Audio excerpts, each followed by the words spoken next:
হ্যাঁ, এবার দেখো আমরা এ বি সি দিছিলাম এবং হচ্ছে রোমান সংখ্যা, ঠিক আছে? রোমান সংখ্যা 1 2 3 এটা হচ্ছে অর্ডার করে যাচ্ছে, এটা একটা কি অর্ডার লিস্ট। তাহলে দেখো অর্ডার লিস্টের জন্য ডায়াগোনাল ফুল ট্যাগ ও এল, তারপর হচ্ছে কি ট্রাই ডাবল কোটেশনের মধ্যে প্রথমকার যে সংখ্যাগুলো থাকবে সেই সংখ্যাটা, ওকে। এরপর L I tag, L I ট্যাগের ভিতরে থাকবে উপাদানগুলো আবারও ঠিক একই রকম ভাবে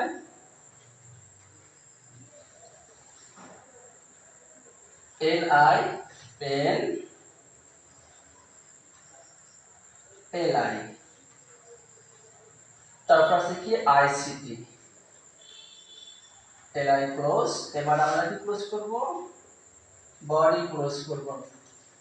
এবার আমরা ক্লোজ করব কি ও এল ক্লোজ করব, এটা ওপেন ছিল ও এল। এবার আমরা ক্লোজ করব কি বডি,